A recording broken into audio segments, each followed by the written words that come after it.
So ngayon mga kababayan, eto na, nakakatuwa po na sabihin nitong mga DDS na ito daw naarestong si Mabanta, founder ng Peanut Gallery Media Network na si Franco Mabanta, founder na inaresto dahil sa pangingikil kay Romualdez.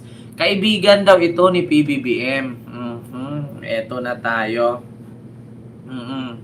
Kaibigan daw ni PBBM at mga kababayan, no, binaliktad ngayon.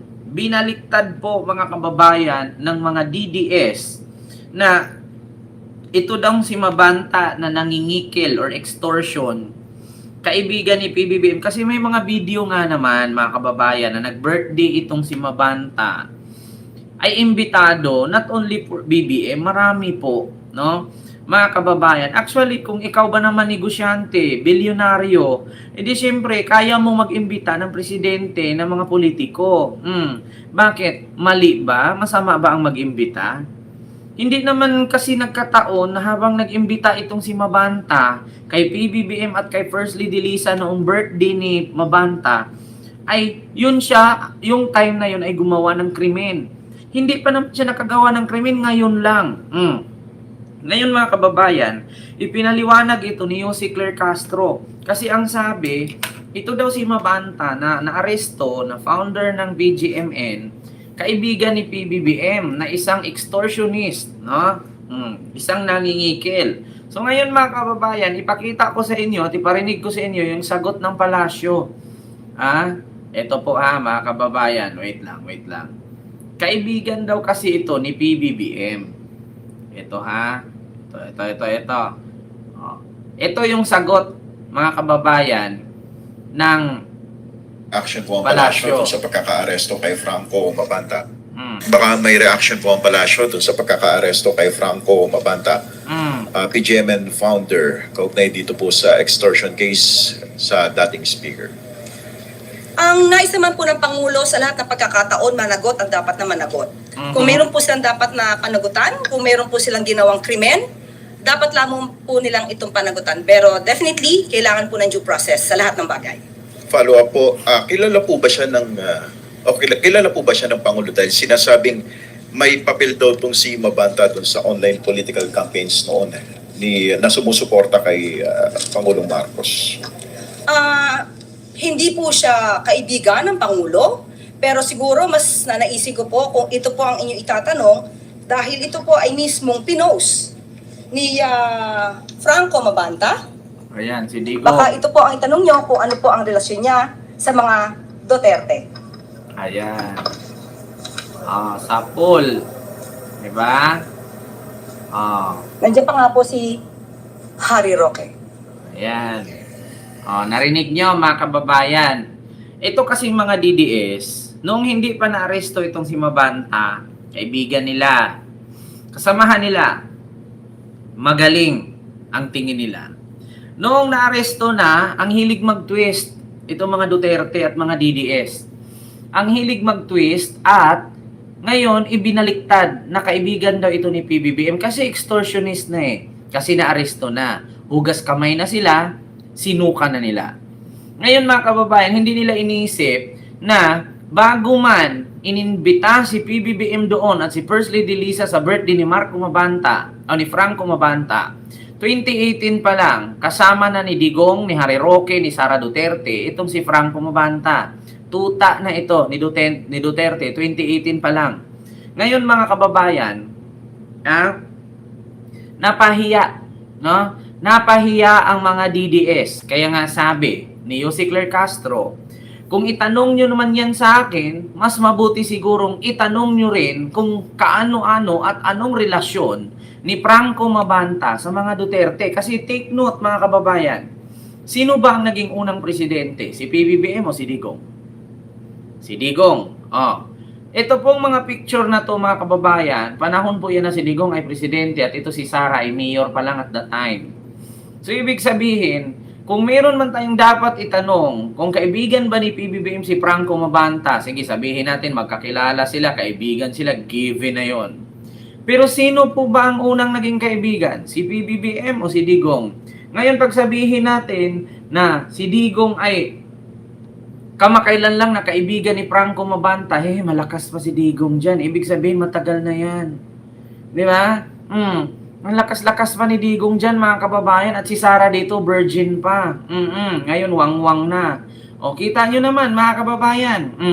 Si Digong dyan, maala Coco Martin pang postura, maala The Boys. Maala, akala mo, sumali pa ng heartthrobs contest, di ba? Medyo bagits-bagits pa. So, ibig sabihin, mga kababayan, mas nauna si Digong at si Sara na malapit kay Franco, or mas naunang malapit si Franco Mabanta sa mga Duterte. Bakit ngayon ay ang hilig ng mga DDS na ibaliktad kapag may na kasangkutang krimen? Biruin nyo, mga kababayan, ipinakalat ng DDS yung isang video. May video kasi, mga kababayan, hindi ko na i-play dito. No, I'm sure napanood nyo na siguro sa Facebook na nag-birthday itong si Franco Mabanta. Ayan, nasa likod ni Sara. Ayan, ito si Franco. Nag-birthday siya, nakayakap, no? Kumbaga, parang biso-biso si PBBM at si Franco Mabanta.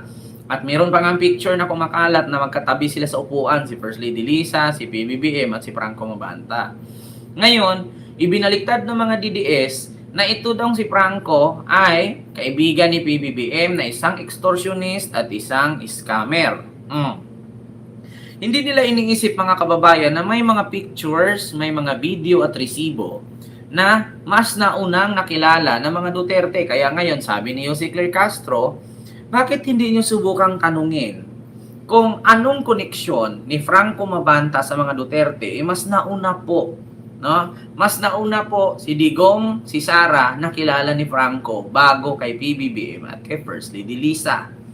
Ngayon, yan ang mahirap, mga kababayan. Ang hilig kasi mag-twist nitong mga DDS. Ending, mga kababayan, bumalik sa kanila, 'di ba? Ang sabi, kaibigan ni PBBM nung naaresto. Pero nung hindi pa naaresto, wow, kilalang kilala nila, kaibigan nila, pinuri pa nga nila. Wow, friend namin yan. Wow, proud DDS yan. 2018 pa lang DDS na yan, di ba? Sabi mismo yan ng mga DDS. Pero bakit ngayon, noong naaresto na itong si Mabanta, ay bigla nang hindi nakilala? Bakit naging kaibigan na ni Marcos? Mga dipuga. Bakit naging kaibigan na ni Marcos nung naaresto na? Nangyari? Tanong ko lang, mga kababayan, bakit nung naaresto na itong si Mabanta, bakit naging kaibigan na ni Marcos? Dati nung hindi pa naaresto, bakit pinuri niyo ng pinuri? Pwede ngayon sapul na sapul kayo si Claire Castro. Dito naman tayo sa Billionaire News Channel. May ads lang, mga kababayan. Matapos ang pagkakaaresto kay PGMN founder Franco Mabanta, nagsilabasan din ang kanya umanong papel sa malalaking tao sa politika. Narito ang agenda report ni Ivy Reyes. Ayan. Matapos maaresto ang founder ng Peanut Gallery Media Network na si Franco Mabanta sa isang entrapment operation kagabi, itinanggi ng Malacanang na kaibigan ito ni Pangulong Bongbong Marcos.